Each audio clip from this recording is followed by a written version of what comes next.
तमाम सारे मीडिया के साथी और जैसे रविंदर जी ने इंट्रोडक्शन दिया, मेरे पीसीसी के बहुत सारे ओहदेदारान यहाँ पर हमारे साथ हैं, खासकर वो लोग जिन्होंने फोरफ्रंट पर इस moment against terrorism, tax terrorism, उसमें फ्रंट रोल प्ले किया। वो काफ़ी सारे साथी यहाँ पर है, काफ़ी सारे दूर इलाकों में रहने वाले थे। आप सब जैसे जानते हैं, क्योंकि हमने जो 15 फरवरी से 45 दिन का एक मोमेंट हाथ में लिया था जम्मू कश्मीर में। यूँ तो पूरे देश में कांग्रेस पार्टी अलग अलग तरीके से जो बढ़ती महंगाई है, जो बढ़ते प्राइसेस हैं, पेट्रोल डीजल गैस से लेकर ऑल एसेंशियल कमोडिटीज़ जिसके लपेट में आती हैं और रोज़मर्रा की ज़िंदगी आम इंसान के लिए काफ़ी मुश्किल बना दी आज की सरकार ने।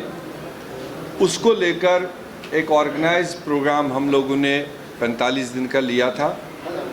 मुझे इंतहाई खुशी है कि पूरे कांग्रेस पार्टी के ओहदेदारों ने, यूथ कांग्रेस, NSUI, सेवा दल, महिला कांग्रेस और जो हमारे अदर विंग्स हैं, जिन्होंने भी ये चैलेंज हाथ में लिया था पूरे जम्मू और कश्मीर में, और बहुत ही अच्छे तरीके से उन्होंने अंजाम दिया, जिसका ये फ़ायदा हुआ कि शायद इतना बड़ा मोमेंट, इतना लंबा मोमेंट, इतना डीपली शायद जम्मू कश्मीर के तूल अर्ज़ पर शायद ही पिछले कई दहाइयों से यहाँ पर हुआ हो।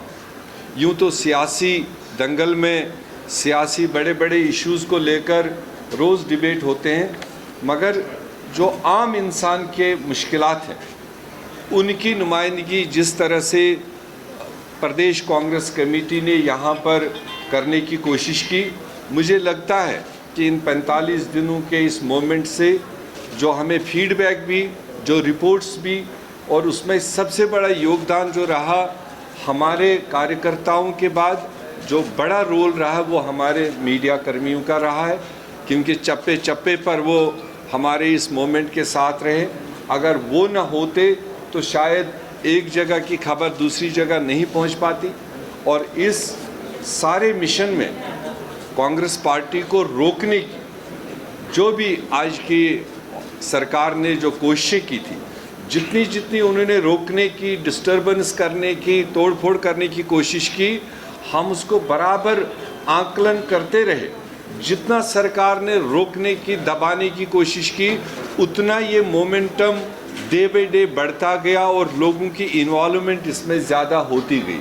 क्योंकि देखा ये जा रहा था कि हमारे देश में कुल मिलाकर और प्रदेश में कोई भी जमहूरी तरीके से कोई आवाज़ जो जमहूरियत का हमने माने समझा था, और उस तरीके से कोई भी सरकार के खिलाफ, सरकार के गलत कार्यों के खिलाफ, सरकार के गलत ऑर्डिनेंसेस के खिलाफ, प्रोग्रामों के खिलाफ अगर कोई आवाज़ उठाने की कोशिश करता था, उसको दबाने की कोशिश की जा रही थी और कुचलने की कोशिश की जा रही थी। मगर यहाँ पर कांग्रेस पार्टी ने इतना तेज़ी से इस मोमेंट को आगे बढ़ाया, जितना सरकार ने कोशिश की दबाने की, उससे कई गुना ज़्यादा ये आगे बढ़ता गया। आप यकीन नहीं करेंगे, जब परसों 30 तारीख को हमने इसको आखिरी दिन मनाने की कोशिश की राजौरी में, उसके बाद में अभी तक मेरे पास फॉर्मल रिक्वेस्ट्स आ रहे हैं वेरियस कॉर्नर्स से, हमारे बहुत सारे और साथियों से, कि हमें आगे का प्रोग्राम दीजिए। मैंने आज उनको कहा कि ये 45 दिन का एक स्पेसिफिक टारगेट लेकर हम लोग उतरे थे, मगर हम रुकेंगे नहीं। हम यहीं पर नहीं रुकेंगे कि 45 दिन का हमने एक मोमेंट चलाया तो बस ख़त्म हो गया। हम इसको अलग अलग फेजेस में और अलग अलग तरीके से, कोशिश हमारी है, क्योंकि ये आम लोगों से जुड़ी हुई चीज़ है, इसको जितना ज़्यादा से ज़्यादा तरीके से हम उठा लें, सरकार को उजागर करने का हम काम करें। अगली साइड सरकार का काम है वो इस जनता की आवाज़ को समझते हुए, महसूस करते हुए अपने इक़दामात इस महंगाई को कम करने का करे या ना करे, क्योंकि जनता गवाह रहेगी। और आप मीडिया कर्मी अपने आप में गवाह रहेंगे कि हमने जनता को आगे रखते हुए जनता की आवाज़ को आगे बढ़ाने की कोशिश की। आज की सरकार गूंगी बहरी है, उसको सुनना नहीं है, उसको देखना नहीं है। जो देश के अन्य हिस्सों से भी आप देख रहे हो, तो वो उसका सही वक्त पर जनता अपने आप फैसला लेगी। मैं फिलहाल आपको ये बताना चाहूँगा कि 45 दिन के इस टैक्स टेररिज्म के खिलाफ करीब 100 जो धरने, प्रदर्शन और रैलीज़ जो हमारे हुए हैं इस 45 दिन में 100 स्पॉट्स पर, और जिसमें ये तमाम तकरीबन डिस्ट्रिक्ट हेडक्वार्टर्स पर हुआ, असेंबली लेवल्स पर हुआ, कई जगह पर ये ब्लॉक्स और म्यूनिसिपल कॉरपोरेशन में ये म्यूनिसिपल वार्ड्स लेवल पर हुआ। मैक्सिमम जगह पर जितना नज़दीक से नज़दीक हम जा सकते थे उतना नज़दीक इस मोमेंट को खड़ा करने की कोशिश की गई। और इसमें करीब जो हमारी संख्या के हिसाब से जो हमने कैलकुलेट किया हर एक प्रोग्राम को लेकर, करीब 50,000 लोगों ने डायरेक्टली इसमें पार्टिसिपेट किया। इन 45 दिन में 50,000 से ऊपर लोगों ने पार्टिसिपेट किया, और करीब इन्हीं धरना प्रदर्शनों में करीब 5,000 से ज़्यादा लोगों को अलग अलग ओकेजन्स पर पुलिस ने रोक टोक करने के बाद में पुलिस अरेस्ट भी कर दिया। जो डिफरेंट थानों में, जो डिफरेंट DPLs में डिफरेंट तरीके से उठाए गए, करीब 5,000 लोगों की संख्या वो है जो उसमें एनलिस्ट हुए हैं। और फेज़ 1 कंप्लीट करने के साथ साथ हम इसका फेज़ 2 का भी शक्ल तैयार कर रहे हैं। वो शायद अनकरीब हफ्ते 10 दिन में हम आपसे मुखातिब होंगे, उसकी रूपरेखा आपको बताएंगे, जैसे हमने इसका टैक्स टेररिज्म का आपके साथ इंटरेक्ट किया था। और इस बीच में बिना रीज़न के भी जब कहीं पर किसी प्रोसेशन को रोका जाता है तो उसका रीज़न दिया जाता है, उसका एक वजह दिया जाता है। कोई दफ़ा 144 लगा हुआ है, आप अलाउड नहीं है, या कोविड रेस्ट्रिक्शंस है, उसका बहाना लेकर रोका जाता है।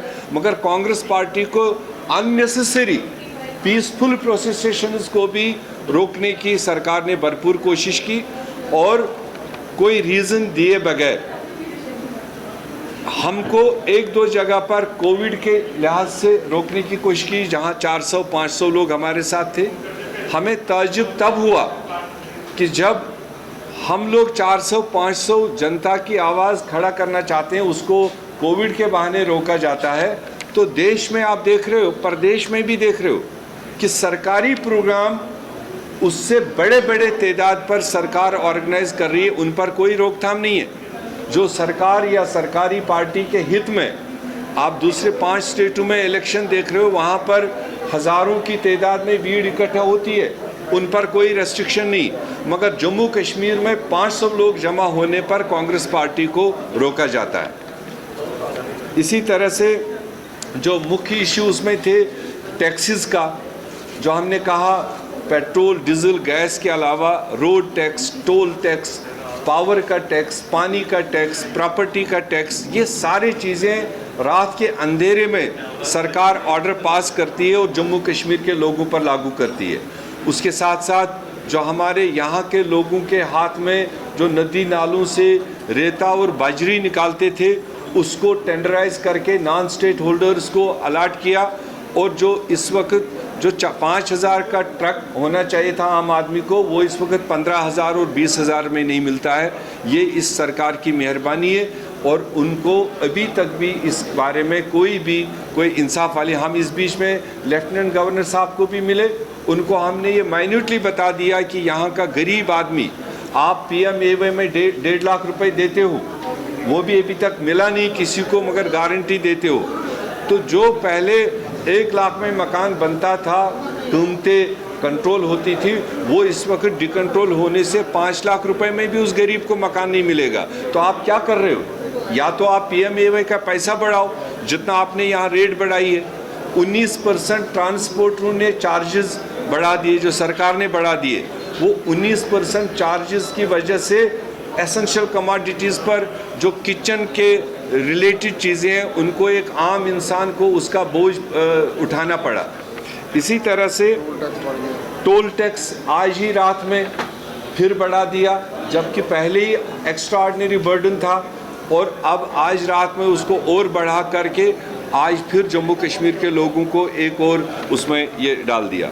इसी तरह से हमने जगह जगह पर रेस्टोरेशन ऑफ स्टेट की बात रखी इन आंदोलनों में, और ये आंदोलन और ये डिमांड हमारी जब तक अल्टीमेट वो जम्मू कश्मीर वासियों को वो हक अपना वापस नहीं मिलेगा जो मोदी सरकार ने इस रियासत के बाशिंदों को छीना है। हमने अनएम्प्लॉयड यूथ्स की बात जगह जगह उठाई कि एक तरफ तो एम्प्लॉयमेंट दे नहीं रहे हो, दूसरी तरफ जो ऑलरेडी कुछ daily veg, casual, need base जो डिफरेंट महकमों में काम कर रहे थे वो रोज़ सड़कों पर है, उनको तनख्वाहें नहीं मिल रही, उनको रेगुलराइजेशन नहीं हो रही।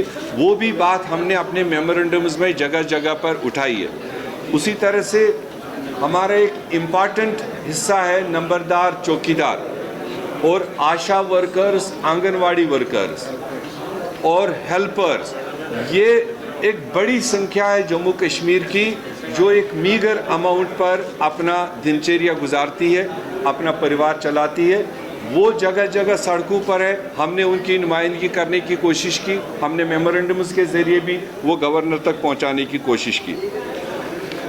आने वाले दिनों में जो back to village 1, back to village 2, back to village 3 इस प्रेसिडेंशियल रूल से लेकर यूटी के अंदर तक 3 बार back to village 1 Satpal Malik साहब ने, back to village 2 GC Murmu साहब ने, बैक टू विलेज 3 हमारे मनोज सिन्हा साहब ने चलाया। उसके अंतर्गत जो लोगों ने अपनी डिमांड्स दी थी, जो रिक्वायरमेंट्स दी थी, हमारा अगला मिशन मोटे तौर पर टारगेट होगा गाँव में कि हम पता करेंगे कि इन 3 बैक टू विलेजेस में जो लोगों ने डिमांड दी थी उसमें इस सरकार ने अभी तक क्या इम्प्लीमेंट किया। दूसरा टारगेट होगा जो 2014 से पहले यूपीए सरकार के कुछ मतलब मेजर प्रोजेक्ट्स जो ज़मीन पर लाए थे, उसमें पुलों का काम हो, स्कूलों का काम हो, IIMs का काम हो, IITs का काम हो, रेलवेज का काम हो, टनल्स का काम हो, जो मेगा प्रोजेक्ट्स यूपीए सरकार ने दिए थे और सारी फंडिंग अवेलेबल होने के बावजूद CRF प्रोजेक्ट्स जो रोड कंस्ट्रक्शन का लिया था उनका हम अगले 90 दिन में देखेंगे कि उसमें क्या अचीव हुआ है, क्या इम्प्लीमेंट हुआ है, कितने % उस पिछले काम को इनने पूरा किया। नया तो कोई प्रोजेक्ट फिलहाल जम्मू कश्मीर के सामने ये सरकार दे नहीं पाई, मगर जो ऑलरेडी ऑनगोइंग प्रोजेक्ट्स थे जिनका मैंने रेफरेंस दिया है, हम उनका जायज़ा लेंगे मौके पर। कांग्रेस पार्टी का बड़े प्रोजेक्टों पर स्टेट लेवल का टीम जाएगा, मौके पर उसका असेसमेंट लेगा। जो डिस्ट्रिक्ट लेवल के प्रोजेक्ट है उसमें डिस्ट्रिक्ट लेवल के लीडर जाएंगे। जो गांव लेवल के, ब्लॉक लेवल के प्रोजेक्ट्स हैं उनको गांव ब्लॉक लेवल के लोग वहाँ मौके पर जाएंगे, जनता से बात करेंगे, कब शुरू किया था, कब फाउंडेशन रखा था, कब इसका इनाग्रेशन का टाइम आएगा, ये हम लोगों से पता करके सरकार को उजागर करने का काम करेंगे। मैं